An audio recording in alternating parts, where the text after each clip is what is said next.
ఊరికి శాంతి తిరిగి వచ్చినప్పుడు అనూహ్యంగా ఓ పెద్ద పులి అడవిలోనుంచి బయటికి వచ్చింది. గ్రామస్థులు భయంతో పరుగులు తీస్తున్నారు. రామస్థులు, పులి వచ్చింది, పరిగెత్తండి.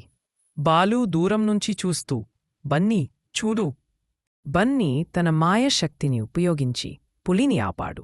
మృదుత్వం కలిగిన శక్తితో దాని కోపాన్ని శాంతింపచేశాడు. బన్నీ, మిత్రమా, శాంతించి నీవు మళ్ళీ నీ అడవికి వెళ్ళిపో. పులి శాంతంగా తిరిగి అడవిలోకి నడిచింది. ఊరివారు ఊపిరి పీల్చుకున్నారు. బన్నీపై వారి విశ్వాసం మరింత పెరిగింది. గ్రామస్థులు, ఈ బన్నీ నిజంగా దేవుడి వరమట. బన్నీ లేకపోతే ఏమయ్యేదో. ధైర్యం, జ్ఞానం, ప్రేమ కలిసినప్పుడు వీటి ముందు ఏ ప్రమాదమైన చిన్నదే.